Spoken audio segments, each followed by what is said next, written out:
Hello, everybody. Welcome back to the Double Count Out. I am your host, Jordan. Right here, still your reigning, defending, undisputed Double Count Out World Heavyweight Champion. Here to give you the latest updates, /reviews, /recaps of Monday Night Raw.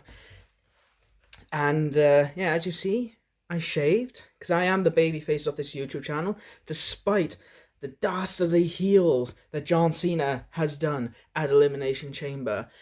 Did you know John Cena turned heel at Elimination Chamber? Because if you don't, Monday Night Raw is sure to remind you like 5 or 7 times, because throughout the show they've been hyping up a promo video. With promo videos of you cutting to the crowd, cutting to reactors, saying what just happened, without seeing what John Cena had done until the final recap. But even then, I think they still done one little tease after that recap video. So, yeah, it's obvious WWE's going to milk this, aren't they? But anyways, we are now starting Monday Night Raw with the fact that CM Punk is absolutely pissed off. He came charging straight into the arena. Music was playing. Did he get in the ring? Nope, nope, nope, nope, no. He went to grab a microphone and stood on the announce table. He critiqued The Rock and Cena, called them both bald-headed frauds, and it seems like, potentially, Punk will be asserted into the storyline. But he's got one person to go past first, and that is Seth frickin' Rollins. As he was about to address Rollins, he said to Becky Lynch to get him a wheelchair, because Punk is going to absolutely batter him. Of course, this brings out Rollins. Punk didn't wait. He ran straight to the entrance, and by the time Rollins realized, they got into a brawl. It was a really good brawl as well, because I don't think I've ever seen wrestlers drag the security with them from the entrance down to the ramp to ringside, inside the ring itself, and over the announce table. I gotta say, for two men who keep on brawling and bringing like 10 people with them, I'm impressed with that. And obviously Adam Pearce did come down, screaming his head off, absolutely desperate for another drink probably. But there we go. After that hilarious brawl, we went into the Judgment Day den, and it seems like we might be getting a little bit of a tease, as Raquel Gonzalez says she'll be keeping a close eye on the Intercontinental title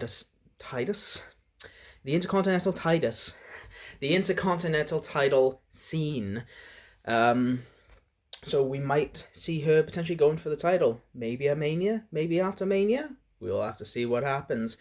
As Liv then addresses Finn to find out what's happening. Finn, obviously, if you've seen a argument between the Judgment Day in the den, it's the same thing. Finn criticizes them. They ask for a new member. Finn says no. Is the drama going to end? Probably not.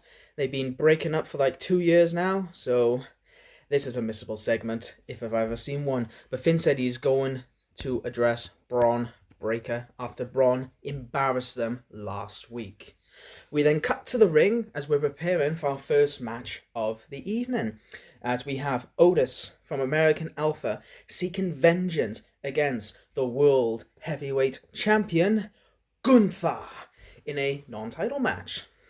Gunther did have a pro-match promo talking down to Otis, basically calling him a freak, and while he was cutting his promo, is everyone's favourite chant, isn't it? It's the what treatment. The fans were chanting what at Gunther, and I absolutely hated it. I think the what chant is probably the most overused chant and the most annoying chant in the history of pro wrestling. It was fine for when Stone Cold had it because it was his thing, but the fact that 20 years later it's still going, it needs to die eventually. The chant just needs to die. But anyways, before the bell rang, Gunther had a cheap shot on Otis with a big boot to start the match. Now, unlike last week, which was a brilliant squash match, this was a back and forth match between Otis and Gunther. Gunther showing his in-ring experience, showing why he is the in-ring general. and Otis is showing off his brute strength and charisma as he is really, really over with the crowd. The crowd were chanting for him, especially when he does his, yeah, hulking up section. But even after Otis had his comeback, Gunther catches him with a powerbomb, slams him into the mat for the 1, that's a 3, for the 1, 2, 3. Gunther then attacks American Alpha after the match, continuing to assault on Otis. Tozawa tried to go in for the save, but he was swatted out like a fly. This brought out Jey Uso to come out for the save, which he did, and Gunther ran off. But then A-Town Down Under came out to attack Jey Uso, only for Jey to once again swat them off like flies. Gunther came back, got Jey in a sleeper hold, and basically put him to sleep. It was announced later on in the show that next week we will be getting Jey Uso versus, I believe it's Grayson Waller from A-Town Down Under. It is what it is. That's a match. That is a match. So we'll see what comes around next week. After this, we had a promo with AJ Styles talking about John Cena, only for Karrion Kross to come in from behind with a surprise clutch, saying that AJ should have seen this coming. He's a legend himself. Of course he wants to put himself over against the younger talent, similar as what Cena is doing. Karrion Kross playing the devil on his shoulder. Next week, AJ is going to call out Logan Paul after their promo battle last week and said to Karrion Kross that he may be the devil on everyone's shoulders, but God knows AJ's evil ways. Evil Ways is, of course, the title of AJ Styles' TNA theme. Is this a potential tease that AJ Styles might appear in TNA before he retires? As there's reports coming out that, I say reports, we've known this for a while, AJ wants to retire soon. He does not want to wrestle after he hits 50. He is currently 47 years old, so he's going to retire within the next 3 years. So if he's going to go back to TNA, it's going to be relatively soon. Up next, we've had a Intercontinental Women's title match between the champion, Lyra Valkyria, versus Ivy Nile. And I absolutely love this match, absolutely the dynamic and the story that both women were telling, as Ivy was targeting Lyra's leg, after it all started with the Dragon Screw. The match, the main issue is that WWE is not a wrestling company, it is an entertainment company, and despite the fact this was a really good wrestling match, if the audience are not into the match, it's going to feel a little bit quiet, to say the least. They did pop for a couple of moves, but in the end, it just felt really heatless, which is a shame because both women were trying to work their ass off in this match. Ivy Nile lost to Lyra Valkyria with the broken... I keep forgetting what the name was called. The Broken Nightwing to retain her title. As I said, the crowd does seem to be getting into the scene a little tiny bit, so hopefully it won't be long. And let's put it this way, at least it's a story, with Ivy Nile hunting down for the Intercontinental title. After a recap video of Punk and Rollins at the start of the show, we went backstage with Jackie Redmond, who tried to interview Seth, only to be cut off by Seth because he sees Punk in the distance. They had a little bit of a kerfuffle. Wasn't much of a brawl, as they were quickly pulled away by security. This will then cut to Seth and Adam Pearce in the car park, or as the Americans like to call it, the parking lot. Seth was pleading for Adam, saying this is the easiest job that you can make, saying that he needs this match. And Adam has said as long as he leaves the arena tonight, next week at Madison Square Garden on Monday Night Raw, we'll be getting CM Punk versus Seth frickin' Rollins in a steel cage match. Shocking, to say the least, because I thought if Punk wasn't going to get the main event, we were going to get Punk versus Rollins at Mania. But we're not. We're getting Punk versus Rollins next week. So what does this mean for Mania? Well, Punk did throw shade at The Rock and Cena, So maybe he's going to insert himself into that in some way. Back in the ring, we see Ludwig Kaiser going for an in-ring promo, talking about how he deserves all your attention and will be a future world champion. I am a big Ludwig Kaiser fan, so I would absolutely love to see him as a world champion one day. Is that going to be anytime soon? Probably not, but hopefully he will set his sights on the Intercontinental title or US title. But that's just a me thing. Hopefully he'll get his first taste of gold sooner rather than later. He then draws his attention to Penta as he stares into the camera, addressing him, telling him to reconsider fighting him, otherwise Ludwig will put him down. Penta made his entrance and attacked Ludwig, standing tall at the end. This was a good segment. It is what it is. There's now reports, I think it's confirmed, Rey Fenix has been released by AEW. So potentially, we might see Ludwig team with Pete Dunne facing off against the Lucha Bros. So, because it seems like Rey Fenix is all set to debut in WWE in the near future. Backstage, we go to Kathy Kelly, who's going to interview Bianca Belair, asking Bianca about the situation with Jade and Naomi. However, Bianca dodged that question and decided to talk about the women's world title match, as whoever wins will be challenging Bianca Belair at WrestleMania. I say challenging. Bianca will challenge the winner at WrestleMania. More on that later on, as I was shocked to find out who actually won. This was my favourite part of the show, though, as finally we've got a video package with Chad Gable finding out the secrets of Lucha Libre. He found an old man, and the old man gave him a box that has the secret to Lucha Libre. What is in the box? Could it be Rey Fenix? Maybe it's Rey Fenix's Max. Maybe we'll see El Chadador. We'll have to wait and see what happens. But I'm really, really curious to know what is in that box. Which leads us quite nicely into our next match of the evening, which is the Creed Brothers versus the War Raiders for the WWE Tag Team titles of the world. Also, a big shout out to Ivar, as it was his birthday. And his birthday present was a dropkick from Julius that made him crash into the floor. Julius is impressive. To be able to get that high for a dropkick. He's impressive in general, and Ivar just looked like he died. This match showed off how brutal these two teams can be. These two teams, I would say, are probably the best in the tag team division on Monday Night Raw. It's just a shame that the tag division on Raw is not flourishing as much as I want it to. And I think that's down to the Judgment Day holding the titles for a long period of time. But hopefully, we will be seeing the Lucha Bros, the War Raiders, the Creed Brothers, the New Day. Hopefully we'll see the tag team flourish. But these two teams worked really well together. They brought out the physicality out of each other. And in the end, however, despite the attempts of the Creed to finally win the titles, the Raiders have retained after a really, really good bloody match. I would highly recommend watching this match, as I believe this was the match of the night.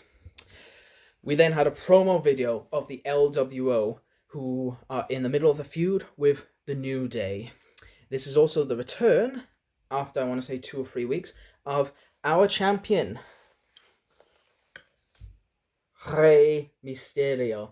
I know that's backwards, but it is what it is.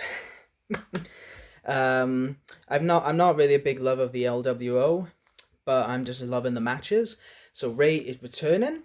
And next week, we'll begin a Tornado tag match with Rey Mysterio and Dragon Lee taking on the New Day. We then cut to the ring. Finn Balor is in the ring, cutting a promo on Braun Breaker, who is up in the crowd with Jackie Redmond. I'm assuming while the break was on, Braun was getting interviewed. It was a weird cut, but it is what it is. After a bit of back foot between the two, Braun then decided to go straight to the ring. The Judgment Day tried to ambush Braun, only to be swatted away like flies. We then had a brawl from Balor and Braun.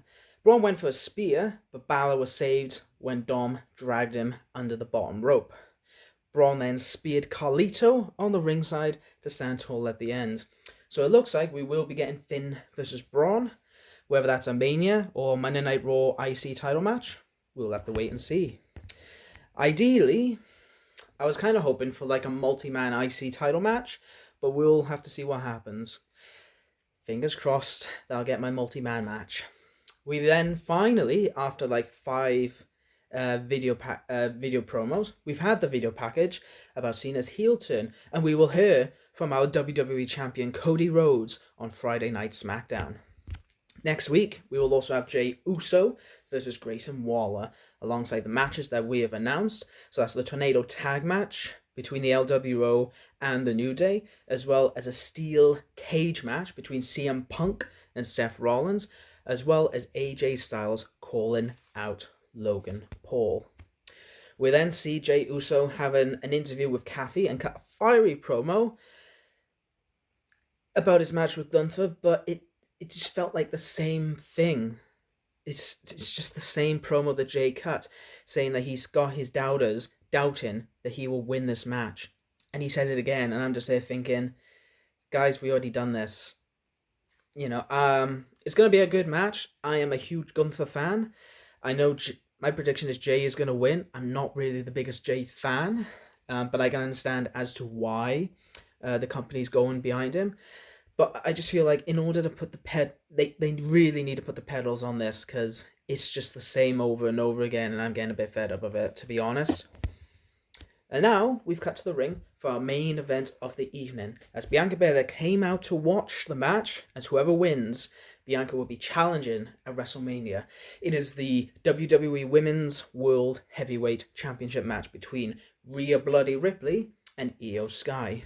It was a really good back and forth match between the two women, Io being the best worker, in my opinion, in all of WWE. And I'm not saying she's one of the best women's workers, I'm saying she's one of the best workers in general. Whereas Rhea, once again, not the best woman, but the best person in all of WWE. The most over, I would arguably say. These two are still incredible workers, and you could tell they work really well together. During the match, we got to the point where Rhea was selling her back, and Io was out on the ringside as the ref, Jessica Parker, was counting to 10. Bianca was cheering for Io to get into the ring to break the count, which she did at the count of 9, which annoyed Ripley, so she shoved Bianca Belair, which led to the pushing war between the two women. Jessica did not end this in a disqualification, as Bianca Belair put her hands on Rhea Bloody Ripley. I would have personally liked that, because I think a triple threat match between these 3 women would be fun. But I can understand what W was saying. Jess didn't want to end this in a DQ unless it was a full-on assault. Ripley then got back into the ring, and she shouted at Bianca saying, "I'll see you at WrestleMania," as she was about to perform a super riptide from the top rope. However, the riptide turned into a Frankensteiner by Io Sky, followed by the moonsault for the 1, 2, 3. Your new WWE Women's World Heavyweight Champion, 6 weeks away from WrestleMania as well, is Io Sky.